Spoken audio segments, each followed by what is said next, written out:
If you want to camp in southern Arizona, maybe choose the latter part of the season if you can handle a little bit of heat. With air conditioning though, we're fine.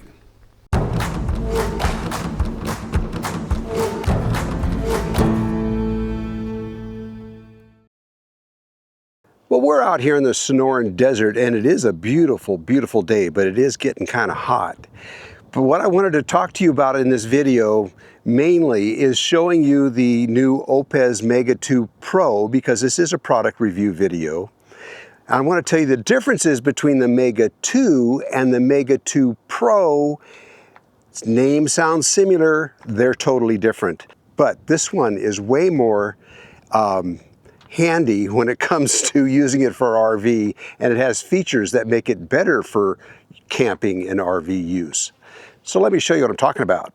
An example of what you can run off of this would be, well, Starlink Mini, Wi-Fi routers, your laptop, tablets, mobile phones, camera equipment, drone batteries, RV diesel heaters, your 12-volt refrigerator, electric blankets, heating pads, vacuums, air pumps, all can be run off of this, and many, many more things.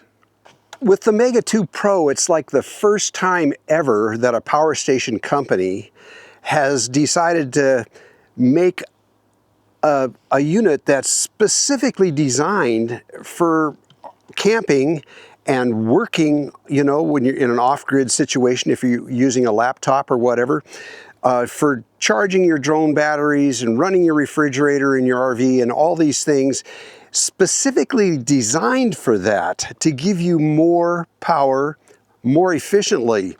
That's what the OUPES Mega 2 Pro is all about. For example, there are two 12-volt accessory outlets here, and they are rated for 12 volts, 8 amps each. The Mega 2 only had one 12-volt accessory plug. Another difference between this and the Mega 2 is that you have two 140-watt USB-C ports here. Those are great for running laptops. So you don't have to plug your laptop into the 110 and have the inverter on. Your laptop gets plugged directly into 12 volt. Over here is a big difference. This here is an Anderson plug, and you'll notice it says below it input and output. You can charge this unit through the Anderson port here, or you can switch it to output and it'll put out up to 1,000 watts. Another thing you can do involving this Anderson output over here is when this output is turned on, you can adjust the voltage from 12 volt up to 80 volts. With being able to adjust the voltage output on this Anderson plug over here, if you have a 24 volt system, you can adjust to that. If you want to adjust it for a 12 volt system, you can do that. Just whatever your needs happen to be. What would you use 1,000 watts DC for? For plugging directly into your RV's 12 volt system. So you can have an Anderson plug coming off your RV's bus bar, basically, and power your RV system. This will run your refrigerator, this will run your RV's furnace. If it's getting cold during the night and your house batteries in your RV are getting ready to shut off, you can plug your RV system right into here. Flip this over to output, and away you go. That's really important, because Linda and I were camped in 17-degree weather one time, and we couldn't run the furnace because we only had one house battery and it was almost dead. So we froze the rest of the night. Well, these days you can plug it right into here and it'll run all of your lights and everything in your RV.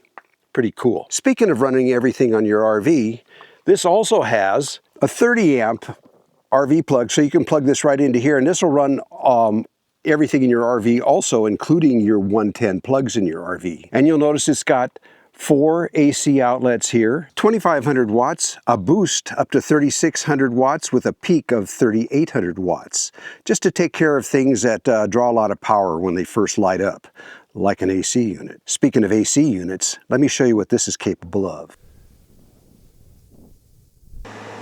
Nice cool air coming out. It's early morning right now. And you can, so I've only got about 311 watts coming in from the solar.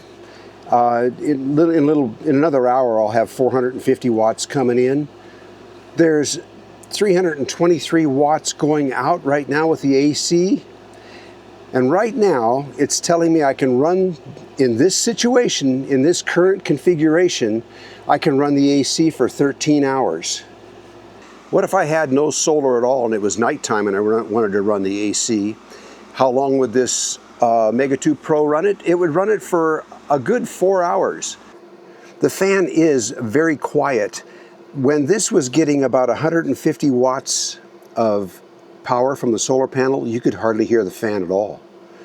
And the more wattage that comes into it, or the more wattage that's going out of it, the higher speed that fan is going to be and the more noise it's going to make. But all in all, it's very quiet. Over here on the left side, there's a port here for extra batteries. You can hook up to 4 extra B2 batteries to this for a total of 10.24 kilowatt hours. That's a lot. That's a lot of power.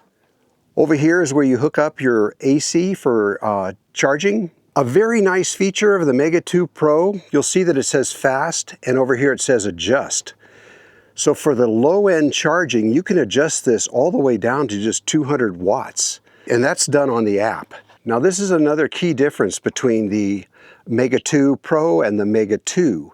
The Mega 2 will charge in over 2 hours, whereas the Mega 2 Pro here will charge, on AC now I'm talking about, in just about 76 minutes.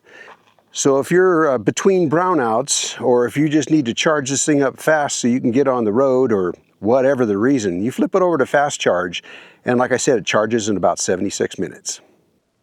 And previously, OUPES has had their batteries good for about 3,500 cycles and still being able to put out max power. This one's good up to 4,000 cycles. After that, you can still use it. It just might not charge to a full 100%. And this is the first OUPES power station to come out with a 6-year warranty. They already exceeded the market when it was a 5-year warranty. Well, now it's 6. Up here, if you push this mode button, it silences all of the notifications except for the error mode. So if you're sleeping at night and you don't want to hear any beeping or anything, all you do is push the mode button here to silence that. Another really handy thing you can do on the app is you can set the charge limit and just discharge limit. For example, this comes from the factory with a discharge limit of 10%. It'll automatically shut off when it reaches 10%. And it'll automatically stop charging when it reaches 90%. Super easy to change on the app to whatever specifications you'd like to have personally. Once in a while, you might want it to charge to 100%. Most of the time, it's a good idea to have it charged to something less. That's to protect the battery. But if you got some foul weather coming or something like that, set it up to 100% and charge it all the way up. You're ready to go. Whenever I'm asked to review a power station, the first thing I want to know is, what can it do for me? Because Linda and I are always out here doing this stuff, and I want it to be as flexible and efficient as possible.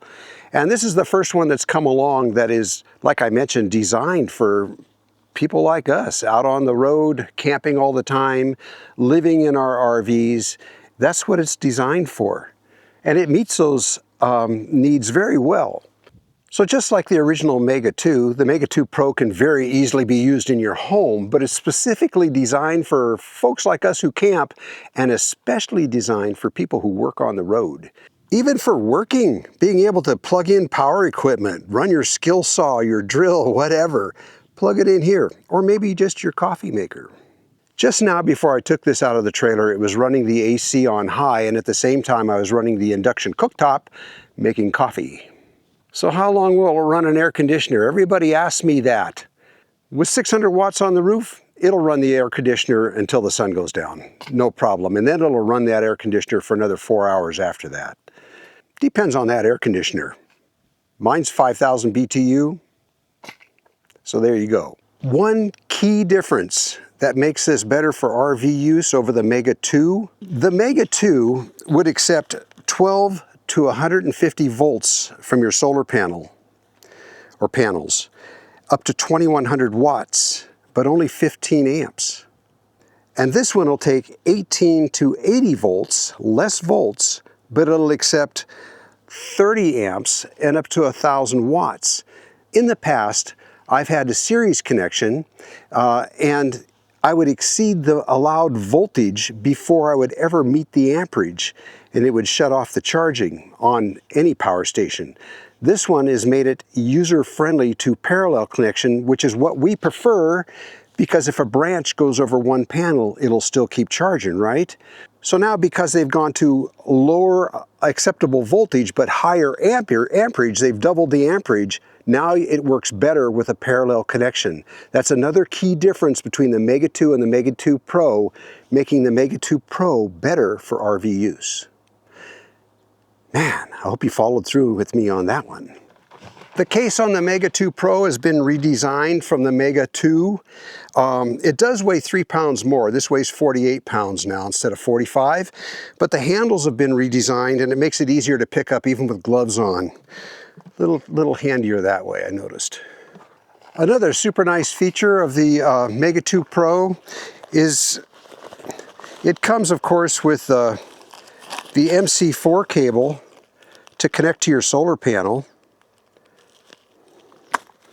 Also the cable to connect to a cigarette lighter to charge it, and also the cable to connect to 110 to charge it. This is all nice heavy-duty stuff, but the nicest feature is that it comes with this nice carrying case for all that, and that's a first. Usually you just have this stuff laying around loose, and this stuff, including the owner's manuals inside, and it comes in this nice case marked OUPES, so you know where it is at any time.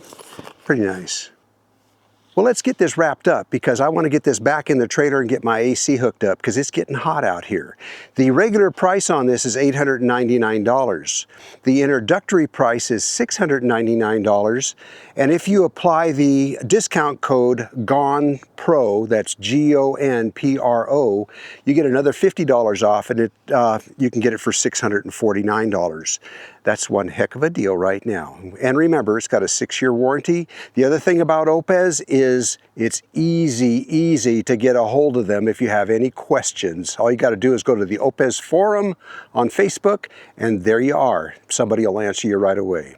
Well, anyways, I hope you guys enjoyed my style of a review. And if you did, be sure and give OUPES a good look-see, especially if you're looking for a power station, especially for camping. This one fills the bill nicely. We'll see you around.